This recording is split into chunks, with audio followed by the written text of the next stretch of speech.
Halo semuanya, kembali lagi bersama saya Lukas di sesi podcast kali ini. Nah, hari ini saya nggak sendirian nih, tapi bakal ditemani oleh dua orang yang ingin hadir di sebelah saya. Boleh dong, perkenalkan dirinya.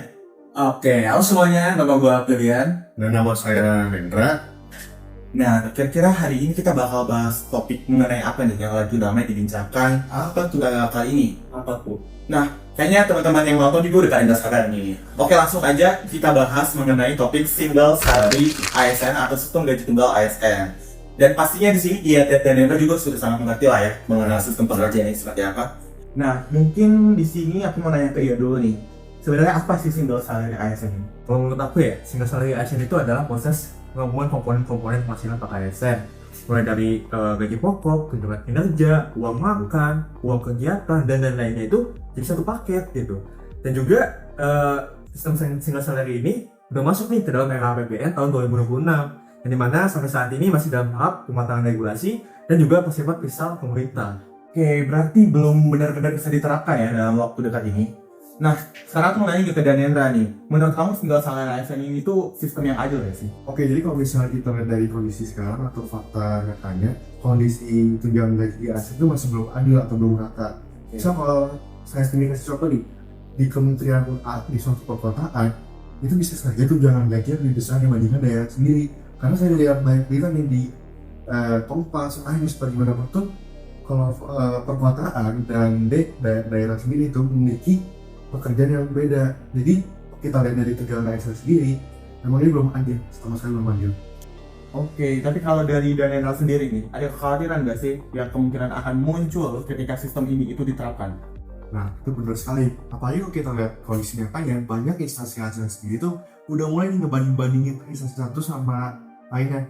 Jadi yang saya baca itu ada stigma baru nih. Jadi setiap ASN instansi itu bisa dikasih nama nih, basah dan kering sendiri. Jadi kalau misalnya pemerintah udah mulai nerapin sistem single salary sendiri ini, sebagian ASN sendiri tuh udah mulai berpendapat bahwa sistem ini bisa nih memastikan, bukan menjamin ya, memastikan bahwa gaji mereka tuh benar-benar merata dan adil. Nah, berarti di sini itu bisa dibilang ada kekhawatiran sangat besar dari sistem cara penilaiannya dong ya. Oke, mungkin kalau dari dia sendiri nih, kira-kira gimana pendapatnya?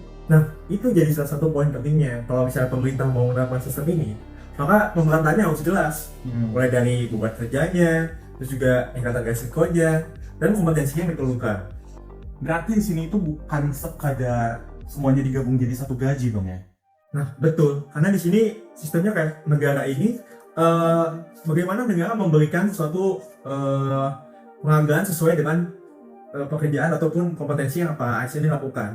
Makanya nanti ada sistem namanya itu sistem grading atau sistem pemeringkatan jabatan, di mana proses penilaian itu sebenarnya dengan konsep seperti personal evaluation system, di mana jabatan itu dianalisis berdasarkan indikator supaya bisa diketahui nih bagaimana beban pekerjaan suatu ASN tersebut.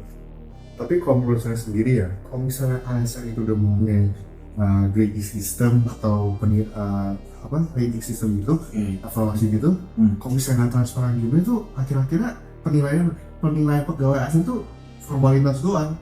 Jadi yang berubah tuh cuma nama regulasinya atau aturannya, tapi ketimpangan, ketidakadilan, terus pegawai-pegawai yang juga tidak dikasih reward sepantas itu ya masih ada.